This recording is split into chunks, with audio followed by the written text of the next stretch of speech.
और जब भी कहीं जंग छिड़ती है तो जाहिर तौर पर इसका असर दुनिया के हर मुल्क पर पड़ता है। दो देशों की लड़ाई के बीच दुनिया एक बार फिर पिसती नजर आ रही है, क्योंकि रूस और यूक्रेन का युद्ध तो अभी खत्म नहीं हुआ है और इस बीच में फिलिस्तीन और हमास का यानी इजराइल और हमास के बीच में जिस तरीके की जंग देखने को मिल रही है उसका असर अब दुनिया पर पड़ने लगा है। भारत समेत पूरी दुनिया की अर्थव्यवस्था इस समय गहरे संकट में पड़ सकती है अगर इस युद्ध का दायरा बढ़ता है।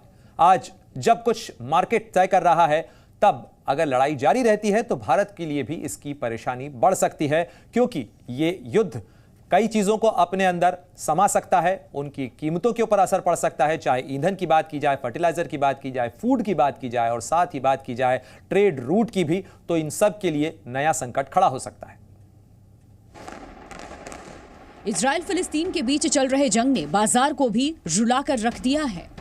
अंतर्राष्ट्रीय लेवल पर क्रूड ऑयल की कीमतें बढ़ गई हैं, सप्लाई प्रभावित हुई है, कई देशों के शेयर बाजार धड़ाम से गिर गए हैं। ईरान और अमेरिका के बीच चल रही तनातनी से सब चिंतित हैं। इस लड़ाई से भारत पर भी कई तरह का असर दिख सकता है। पहला असर यह है कि तेल की कीमत को नियंत्रित करना सबसे बड़ी चुनौती है। दूसरा असर, सोने के दामों में भी बढ़ोतरी हो सकती है। तीसरा असर, इजराइल से ड्रोन सप्लाई में कमी संभव है। चौथा असर, इजराइल से हथियार सप्लाई धीमी हो सकती है।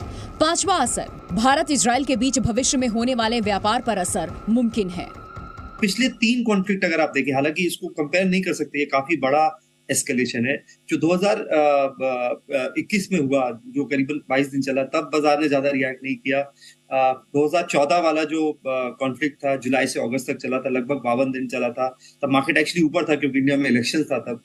और 2008 से 9 वाला जो भी कॉन्फ्लिक्ट था, दिसंबर 8 से जनवरी तक जो चला था, जो भी लगभग 1 महीना चला था, उसमें भी मार्केट ने बहुत ज्यादा रिएक्ट नहीं किया था। तो बाजार अभी ये मान के चल रहा है कि जो है इम्पैक्ट इसका है कन्फाइंड होगा, एक सर्टेन टेरिटरी पे ही अभी तक रहेगा। आई थिंक वो बेस अजम्पशन से मार्केट चल रहा है।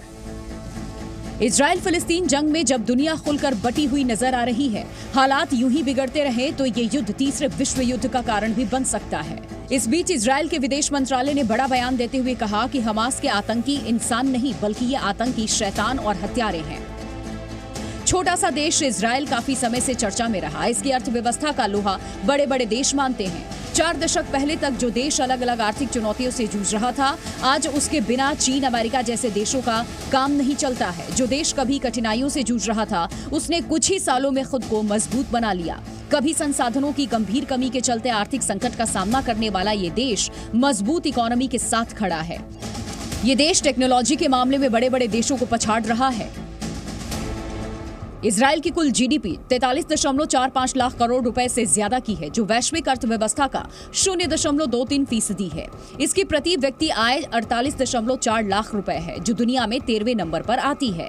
जनसंख्या करीब 92 लाख है। इजराइल की मोटी कमाई निर्यात से होती है। ये देश सबसे ज्यादा निर्यात अमेरिका को करता है। चीन जैसे देश भी इजराइल के टेक्नोलॉजी के कायल हैं।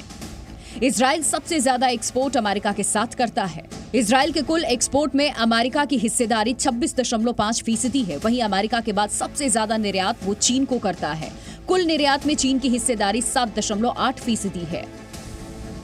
जाहिर है, जरूरत पड़ने पर आने वाले समय में इस लड़ाई के पूरे पश्चिम एशिया में फैलने और इसमें कई देशों के शामिल होने की भी संभावना से इनकार नहीं किया जा सकता है। अश्कलोन से विशाल पांडे के साथ ब्यूरो रिपोर्ट, जी मीडिया।